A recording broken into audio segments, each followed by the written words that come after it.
ನೇತ್ರಾವತಿ ತಟದಲ್ಲಿ ಈಗ ಅಸ್ಥಿಪಂಜರ ಶೋಧ ಕಾರ್ಯ ಮುಂದುವರಿತಾ ಇದೆ. 7ನೇ ಪಾಯಿಂಟ್ನಲ್ಲಿ ಕರ್ಚೀಫ್ ಸಿಕ್ಕಿದೆಯಂತೆ. ಶವಶೋಧೆಯ ವೇಳೆ ಸ್ಥಳದಲ್ಲಿ ಕರ್ಚೀಫ್ ಪತ್ತೆಯಾಗಿದೆ ಅಂತಿದ್ದಾರೆ. ಸೊ FSL ಅಧಿಕಾರಿಗಳಿಗೆ ಕರ್ಚೀಫ್ ಅನ್ನ ಈಗ SIT ಟೀಮ್ ಹಸ್ತಾಂತರಿಸಿದೆ. SIT ಆಪರೇಷನ್ ಸ್ಥಳದಿಂದ ಪಬ್ಲಿಕ್ ಟಿವಿ ಈಗ ಲೈವ್ ಕವರೇಜ್ ಅನ್ನು ಮಾಡ್ತಾ ಇರೋದು ನೇತ್ರಾವತಿಯ ತಟದಲ್ಲಿ. ಒಂದು ಹ್ಯಾಂಡ್ ಕರ್ಚೀಫ್ 15-20 ವರ್ಷಗಳಿಂದಲೂ ಕೂಡ ಇರುತ್ತೆ ಅಂತಂದರೆ ಅದು ಯಾವ ಕರ್ಚೀಫ್ ಅಂತ ನನಗೂ ಹೇಳಿದ್ರೆ ನಾನು ತೊಗೊಂಡ್ಬಿಡ್ತೀನಪ್ಪ. ನೀರಲ್ಲಿಡುವಂಥದ್ದು, ಅದರಲ್ಲಿ ಮಣ್ಣಲ್ಲಿಡುವಂಥ ಕರ್ಚೀಫ್ಗಳು ಕೊಳ್ತೋಗ್ಬಿಡುತ್ತೆ. ಬಟ್ಟೆದಾಗಿದ್ದಿದ್ರೆ, ಪ್ಲಾಸ್ಟಿಕ್ ಆದರೆ ಹಾಗೆ ಉಳ್ಕೊಳ್ಳುತ್ತೆ. ಬಟ್ಟೆ ಯಾವುದೂ ಕೂಡ ನಿಂತ್ಕೊಳ್ಳೋದಿಲ್ಲ. ಅದು ಹೇಗೆ ದೇಹ ಕೊಳ್ತೋಗುತ್ತೋ ಹಾಗೆ ಬಟ್ಟೆನೂ ಕೊಳ್ತೋಗುತ್ತೆ. ಅದು ನೀರಿರುವಂಥ ಜಾಗಗಳಲ್ಲಿ. ಒಣಭೂಮಿಗಳಲ್ಲಿ ಬೇರೆ, ಆದರೆ ಇದು ನೀರಿರುವಂಥ ಹಸಿ ಜಾಗದಲ್ಲಿ ಬಟ್ಟೆ ನಿಂತ್ಕೊಳ್ಳುತ್ತೆ ಅಂತಂದರೆ ಭಾಳ ಕಷ್ಟ. ಗೊತ್ತಿಲ್ಲ, ಅವರು ಆ ಜಾಗದಲ್ಲಿ ಅವ್ರಿಗೆ ಕರ್ಚೀಫ್ ಸಿಕ್ಕಿದೆ ಅಂತೆ, ಅದನ್ನು ಈಗ ತೊಗೊಂಡಿದ್ದಾರೆ. ಅದನ್ನು ಕೂಡ FSLಗೆ ಕಳಿಸ್ತಾರೆ. ಅದು ಏನು ಎತ್ತ ಅಂಥೇಳಿ. ಅದರಿಂದ ಏನೋ ದೊಡ್ಡದಾಗೇನೋ ಆಗಿಬಿಡುತ್ತೆ. ಕರ್ಚೀಫಿಂದ ಯಾರ ವ್ಯಕ್ತಿಯಲ್ಲಿ ಸತ್ತಿದ್ರು, ಯಾರ ವ್ಯಕ್ತಿ ನಾಪತ್ತೆ ಆಗಿದ್ರು ಪತ್ತೆ ಹಚ್ತಾರೆ ಅಂತಂದರೆ ಅದಕ್ಕಿಂತಲೂ ಬ್ರಿಲಿಯಂಟ್ ಇನ್ನೊಂದಿಲ್ಲಪ್ಪ. ನನ್ನ ಸಹೋದ್ಯೋಗಿ ಸುಕ್ಪಾಲ್ ನನ್ನ ಸಂಪರ್ಕಕ್ಕೆ ಸಿಗ್ತಾ ಇದ್ದಾರೆ. ಸುಕ್ಪಾಲ್, ಈಗ ಪಾಯಿಂಟ್ ನಂಬರ್ 7ರಲ್ಲಿ ಕರ್ಚೀಫ್ ಸಿಕ್ಕಿದೆ ಅಂತ ಹೇಳ್ತಾ ಇದ್ದಾರೆ. ಈ ಕರ್ಚೀಫಿಂದ ಏನೋ ಒಂದಿಷ್ಟು ಪತ್ತೆ ಹಚ್ತಾರೆ ಅಂತಂದಾಗ ಭಾಳ ಆಶ್ಚರ್ಯ ಆಗಿಬಿಡುತ್ತೆ ಸುಕ್ಪಾಲ್. ಓಕೆ, ಸಂಪರ್ಕ ಕಡಿತಗೊಂಡಿದೆ, ಮತ್ತೆ ಸಂಪರ್ಕಿಸುವಂಥ ಪ್ರಯತ್ನವನ್ನು ಮಾಡೋಣ.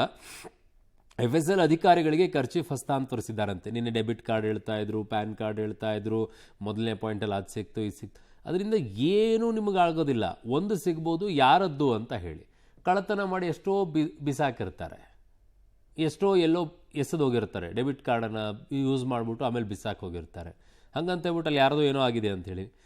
It's A angle. ಅದು ಒಂದು ತನಿಖೆಗೆ ಒಳಪಡಿಸ್ಬೇಕಾಗಿರುವಂಥ ಕೆಲಸ. ಜೊತೆಗೆ ಡೆಬಿಟ್ ಕಾರ್ಡಲ್ಲಿ ನಂಬರ್ ಗೊತ್ತಾಗುತ್ತೆ, ಯಾವ ಇಯರಿಂದ ಯಾವ ಇರೋದು ಅಂತ.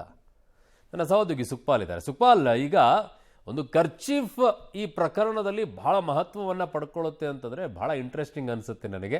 ಯಾಕೆ ಅಂತಂದರೆ ಈ ಕರ್ಚೀಫ್ 15-20 ವರ್ಷದಿಂದಲೂ ಗಟ್ಟಿಯಾಗಿದೆ ಅಂತಂದರೆ ಅದು ಯಾವ ಬ್ರ್ಯಾಂಡು, ಏನು ಎತ್ತ ಅಂತ ಹೇಳಿದ್ರೆ ನಾನು ಖರೀದಿ ಮಾಡಬೇಕು ಅನ್ನೋ ಭಾಳ ಆಸೆ ಇದೆ. ಅಷ್ಟು ಮಣ್ಣಲ್ಲಿ ಅದು ಕೊಳಿದೇನೆ ಹಾಗೆ ಚೆನ್ನಾಗಿದೆ ಅಂತಂದರೆ ಭಾಳ ಇಂಟ್ರೆಸ್ಟಿಂಗ್ ಫ್ಯಾಕ್ಟ್ರಿ ಇದು 7ನೇ ಜಾಗದಲ್ಲಿ. ಇಲ್ಲ ಅರುಣ್, ಹಾಗೇನಿಲ್ಲ. ಇದು ನದಿ ತಟದಲ್ಲಿ ಆಗಿರುವಂಥ ಒಂದು ಉತ್ಖನನ ಕಾರ್ಯ. ಆ ಸಂದರ್ಭದಲ್ಲಿ ನದಿಯ ಸಮೀಪದಲ್ಲೇ ಪ್ರವಾಹ ಬಂದಂಥ ಸಂದರ್ಭದಲ್ಲಿ ಕೆಲವೊಂದು ವಸ್ತುಗಳು ಬರುತ್ತೆ. ಅದು ತಡದಲ್ಲಿ ಇರುತ್ತೆ. ಮೊನ್ನೆ ಸಿಕ್ಕಿರುವಂಥ ಒಂದು ATM ಕಾರ್ಡ್ ಆಗಿರ್ಬೋದು, ಪಾನ್ ಕಾರ್ಡ್ ಆಗಿರ್ಬೋದು, ಅದೇ ರೀತಿಯಲ್ಲಿ ಸಿಕ್ಕಿರುವಂಥದ್ದು. ಅದಕ್ಕೆ ಈಗ ದಾಖಲೆ ಸಮೇತ ಅದು ಪ್ರೂವ್ ಆಗಿರುವಂಥದ್ದು. ಯಾರದ್ದು ATM ಕಾರ್ಡ್, ಯಾರದ್ದು ಪಾನ್ ಕಾರ್ಡ್ ಅನ್ನುವಂಥದ್ದು ಗೊತ್ತಾಗಿದೆ. ಸ್ನಾನಘಟ್ಟದಲ್ಲಿ ಸ್ನಾನಕ್ಕೆ ಬಂದಂಥ ಸಂದರ್ಭದಲ್ಲಿ ಅವರಿಂದ ಮಿಸ್ಸಿಂಗ್ ಆಗಿರುವಂಥದ್ದು. ಅದೇ ರೀತಿಯಲ್ಲಿ ಸ್ಥಾನಕ್ಕೆ ಬಂದವರು ಅವರವರ ವಸ್ತ್ರಗಳನ್ನು ನೇತ್ರಾವತಿ ನದಿಯಲ್ಲಿ ಬಿಡುವಂಥದ್ದು ಇದೆ, ಕೆಲವೊಂದು ಮಿಸ್ ಆಗುವಂಥದ್ದು ಇದೆ.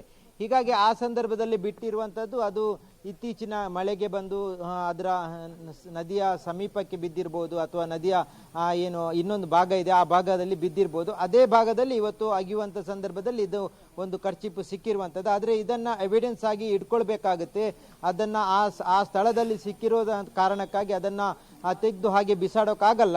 ಆ ಕಾರಣಕ್ಕಾಗಿ SIT ಅಧಿಕಾರಿಗಳು ಈ ಕರ್ಚೀಪನ್ನು ವಶಕ್ಕೆ ಪಡ್ಕೊಂಡು ಅದನ್ನು FSLಗೆ ಕಳಿಸುವಂಥ ಕೆಲಸವು ಮಾಡಿದ್ದಾರೆ. ಅದು ಮಾಡಲೇಬೇಕಾಗುತ್ತೆ. ಈಗ ATM ಕಾರ್ಡ್ ಸಿಕ್ಕಿದಂಥ ಸಂದರ್ಭದಲ್ಲೂ ಅದನ್ನು ಅಲ್ಲೇ ಬಿಟ್ಟಿದ್ದಿದ್ರೆ ಅದು ಇನ್ನೊಂದು ಸ್ವರೂಪ ಪಡೀತಾ ಇತ್ತು. ಅದು ಅವತ್ತಿನ ದಿನದಂದೇ ಸಾಕಷ್ಟು ಊಹಾಪೋಹಗಳು ಸೃಷ್ಟಿಯಾಗಿತ್ತು. ಅದು ಯಾವುದೋ ಒಂದು ಹುಡುಗಿದ್ದು ಅನ್ನುವಂಥದ್ದು, ಆಕೆ ಇಲ್ಲಿ ಸತ್ತೋಗಿದ್ದಾಳೆ, ಆಕೆಯನ್ನು ಇಲ್ಲಿ ಹೂತಾಕಿದ್ದಾರೆ, ಈ ರೀತಿಯಾದಂಥ ಒಂದು ಸುದ್ದಿಗಳು ಹರಿದಾಡ್ತಾ ಇತ್ತು.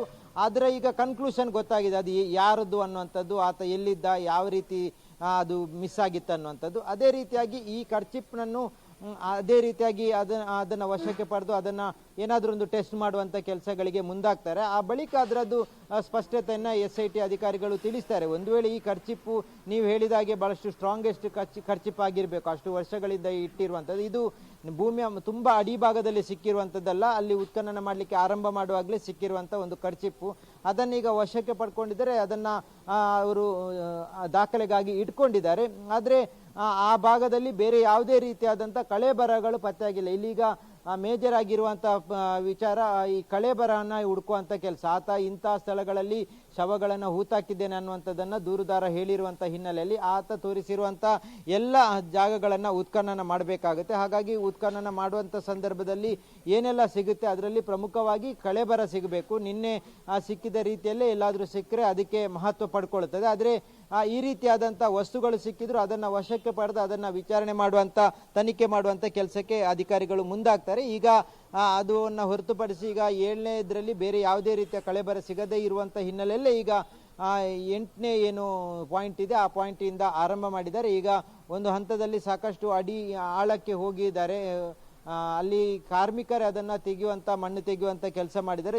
ಜೊತೆಯಾಗಿ ಅವರಿಗೆ ಊಟದ ವಿರಾಮವನ್ನು ಕೊಡಲಾಗಿದೆ. ಅಂದ್ರೆ ಅದೇ ಸ್ಥಳಕ್ಕೆ ಊಟವನ್ನು ತರಿಸ್ಕೊಂಡಿದ್ದಾರೆ.